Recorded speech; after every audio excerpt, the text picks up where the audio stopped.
Hey Artnerds, today we are going to be doing another Copic marker tutorial. So grab your sketchbooks, grab your Copics, and get ready to get started to color along with me. So we are beginning this tutorial with an existing sketch, and this was sketched using Pilot Color Eno in soft pink.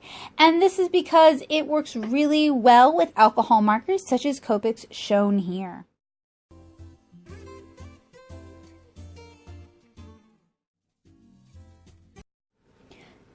The colors used in this tutorial are Y00, Y02, E00, E95, E93, RV000, RV10, RV14, BG10, BG23, BG13, BG02, BG15, BL1, V22, FV2, V20, the blender, V12, and V06. But feel free to use whatever colors and whatever brands you're most comfortable with. So as you guys can see, I'm going ahead and I am swatching and selecting the colors before I even started this piece.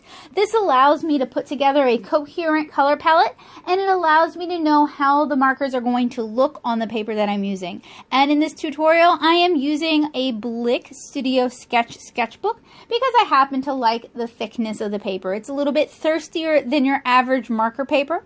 So if you're concerned about running your markers dry, this might not be a good paper choice for you.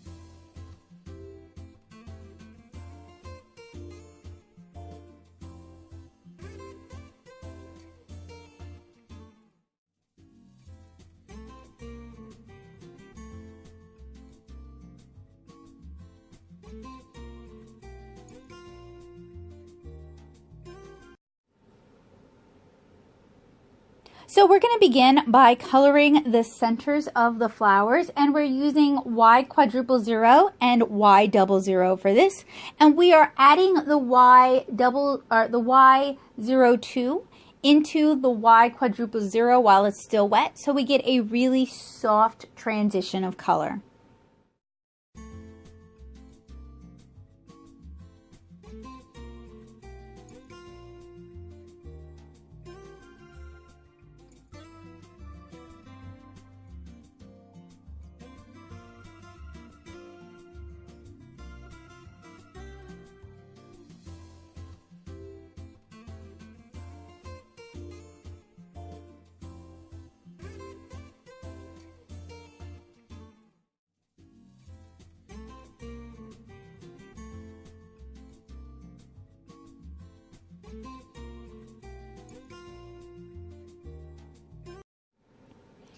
Next, we're going to apply a light blue to the tops of her eyes, B00, I believe, or B01 is the color that we used, and we're going to blend it out using the colorless blender marker.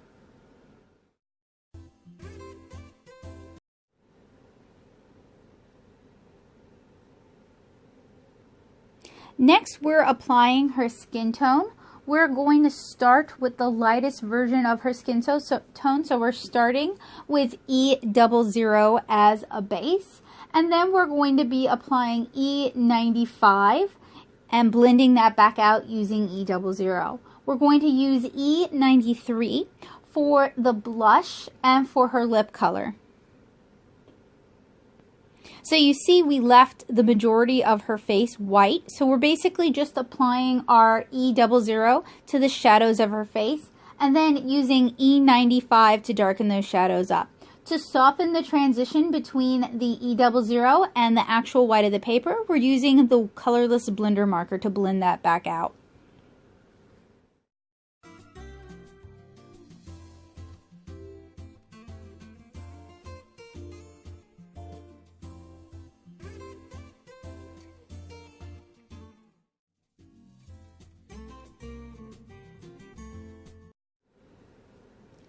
If you add E95 while your E00 is still wet, you're going to get a softer transition. If you allow the E00 to dry and then apply the E95, you're going to get a starker, cleaner transition. So it's really all about what sort of shadows you're looking to create. If we were doing cast shadows where something is blocking the light source, you're going to want a sharper delineation of shadow than if we were just doing the natural curve of the face or the natural curve of the form away from the light source. So I'm using E93 to apply blush to her lips and to her cheeks. I'm doing it in a fairly limited area, and then I'm going to blend it out with the colorless blender and with E00.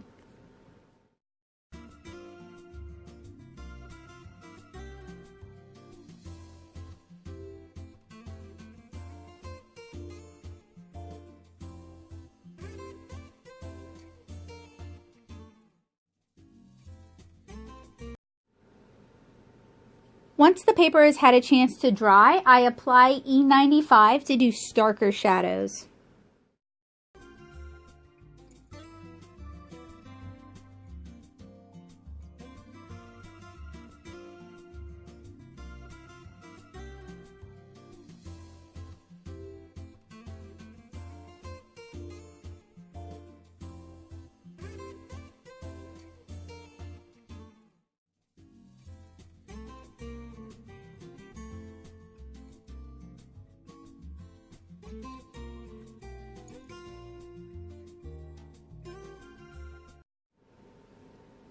And once that has had a chance to dry, I reapply the E93 to build up the pink of the blush. Now that we have her skin tone down, we're going to start by applying color to her eyes. And I wanted a really pretty teal color. So I am using, oh, it's hard to tell, but I am probably using BG10 as our base blue. And then I'm pushing some of that color back with a contrasting color. And for this, I'm using RV000.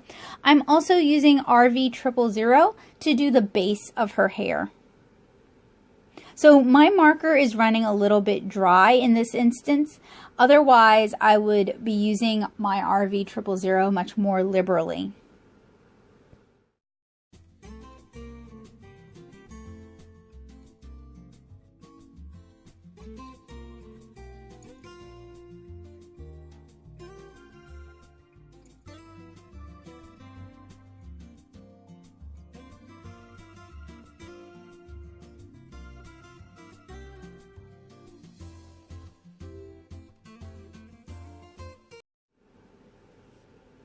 Once I finished applying RV000, I apply a layer of RV10, leaving, at least it looks like RV10, leaving lots of room for highlights. Now, I would normally blend that back a lot using RV000, basically the overblend technique, which gives you really, really soft transitions, but my RV000 is running a little bit low.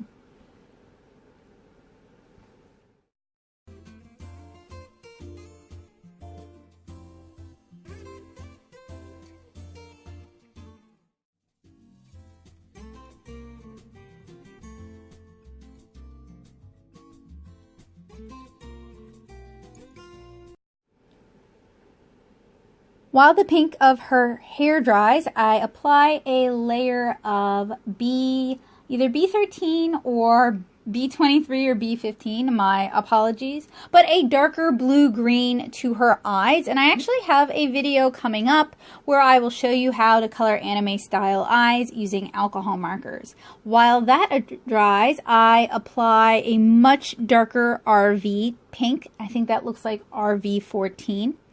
And at this point, I realized I went a lot darker than I wanted to go because it's about the same tone as the color of her eyes. Not the same color, but the same saturation as her eyes. Now, normally I would blend this out a lot using our lightest color, the RV000. But as I keep mentioning, that color is running dry. So I blended it back with the color that I applied after RV000.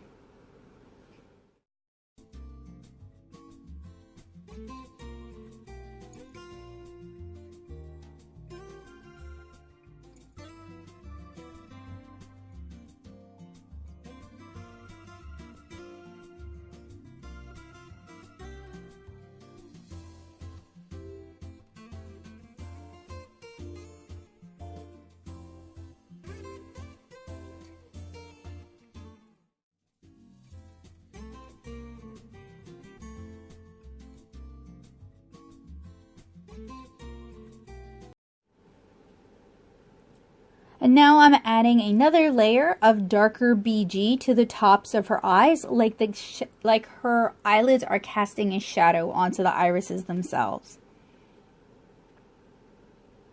I'm also using a violet, which is cooler than red violet, to push our red violet back a little bit, to desaturate it a little bit, and to kind of push it into the background a little bit more. This is particularly the case on the braid that is behind her.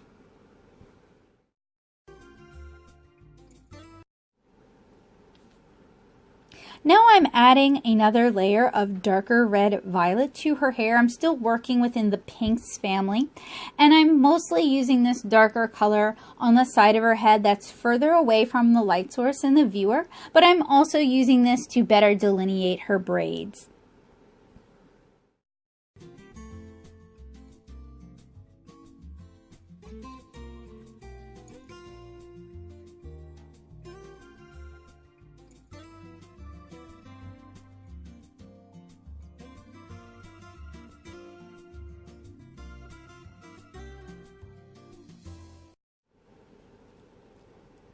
Next, I use the darkest shade of blue violet to start coloring in her hair ties.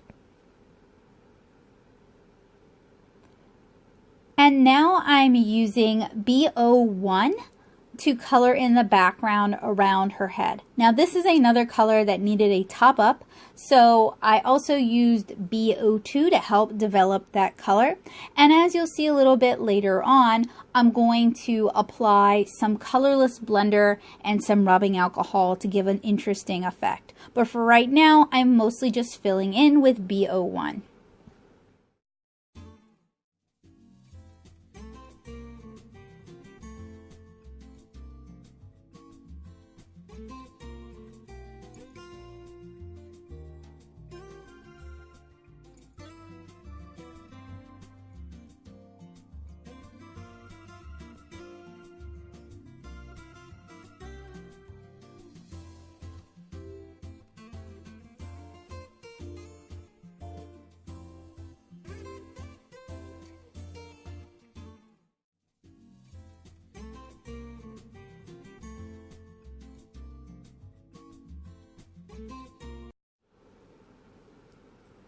Now I'm applying a little bit of B02 to the lower half of this piece, as well as to the underside of the flowers to give a bit of a cast shadow effect and make them look like they're on top of the background.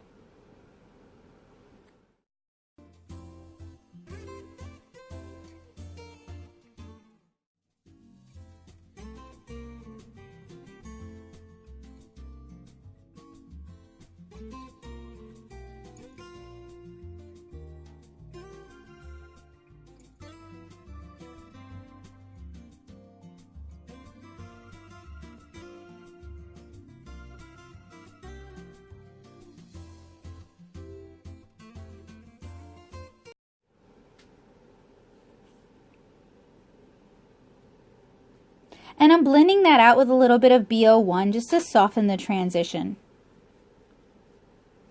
At this point, I'm also carefully dripping rubbing alcohol using the hose part of the spray bottle into the background just to kind of break up that blue and add a little bit of visual interest.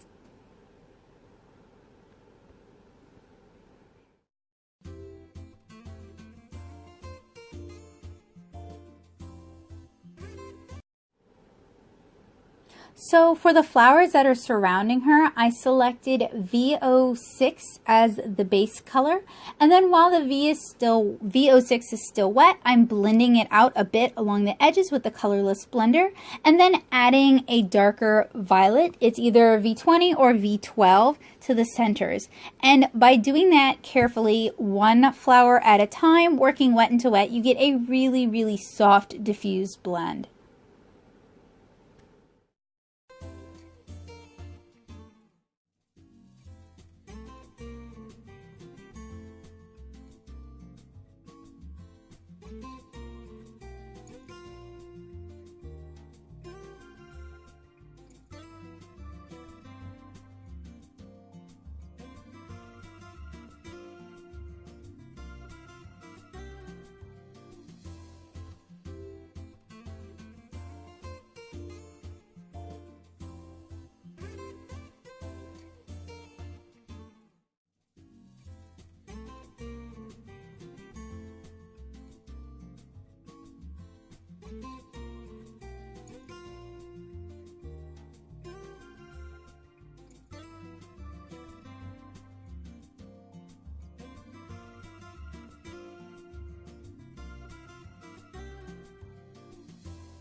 I'm also using the colorless blender here to push the color in her hair back a little bit.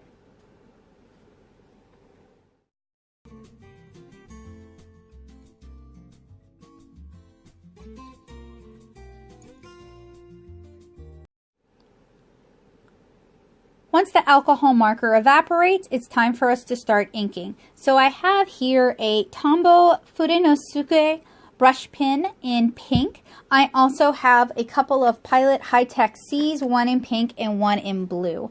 And I'm using the Tombow Furenosuke to ink this piece. This is a alcohol marker safe ink. I could have inked it before, but one of the things I really like about this lineless marker style is that, or starting with kind of a lineless marker base, is that it allows me to ink selectively. I don't have to ink the whole thing first. I can selectively ink where I want the ink to be afterwards. Now, if we had used a different color of ink, if we had used a black ink, that would have changed the contrast on this piece entirely. So when you're selecting your inks, either inking before or inking after, you want to think about compatibility with the products that you're using, and that's going to kind of affect your order of operations when you decide to ink. You also want to think about how the color itself is going to affect your finished piece.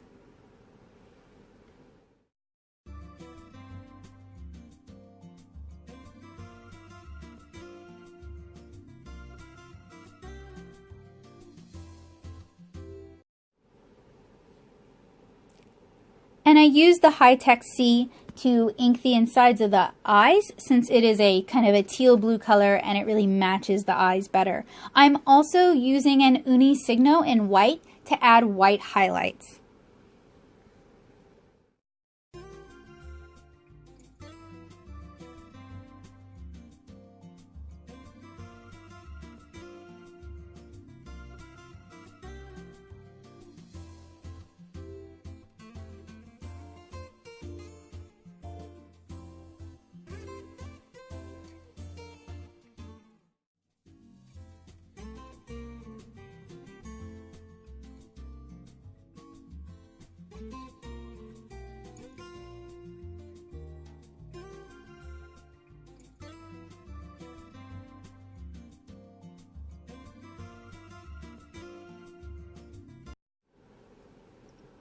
Something I really love about inking with brush pens is they have a lot of flexibility, and that means you can get a really variable line weight, and that adds a lot of liveliness to your piece.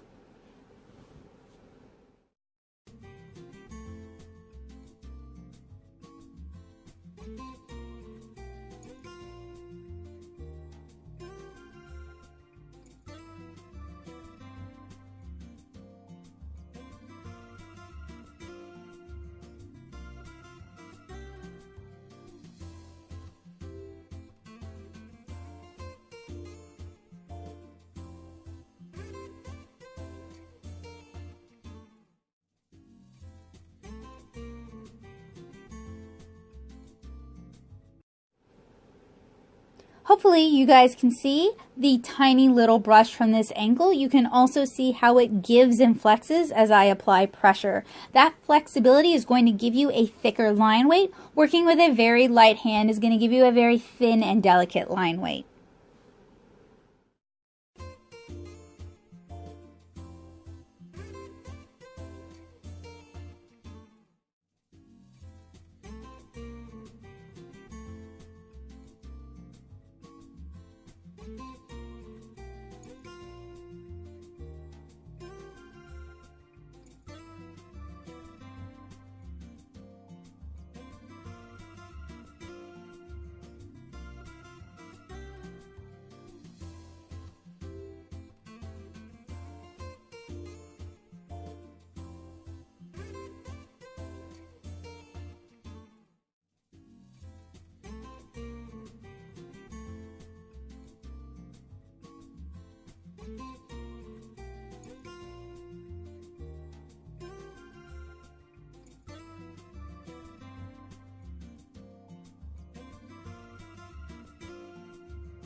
Now I'm just adding some final white highlights using the white Unisigno. So adding some white highlights to her eyes, adding a little white highlight to her lips, and adding white highlights to her hair. I'm also using the High-Tech C to add some details, to add the blush to her cheeks and to add like little lip striations on her lips.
And that about wraps up this very simple Copic marker tutorial. Again, you can use these techniques with any alcohol marker that you wish, but it is going to be easier if you're using brush tip alcohol markers because we do a lot of oversaturation and a lot of overblending. It's also going to work best if you're working on really thirsty papers. Cheaper papers seem to work better for this overblending technique. So I want to thank you guys so much for joining me today. I hope this was helpful, useful, and informative for you guys. If you like what I do, make sure you hit subscribe and click the bell notification so that it lets you know when I update here on this channel. If you would like to support my work, you can join me over on Patreon at patreon.com/NanoSoup and gain early access to my Copic markers, my alcohol markers, my watercolors, and my comic tutorials and reviews. And if you want to make sure you never miss what's going on, sign up for my comics class newsletter down in the description below. It'll let you know what classes I have coming up since I do teach comic classes in the Nashville area. And I'll also let you know if I'm going to be in your area teaching classes. So thank you guys so much for watching. I hope to see you guys again really soon. Bye guys!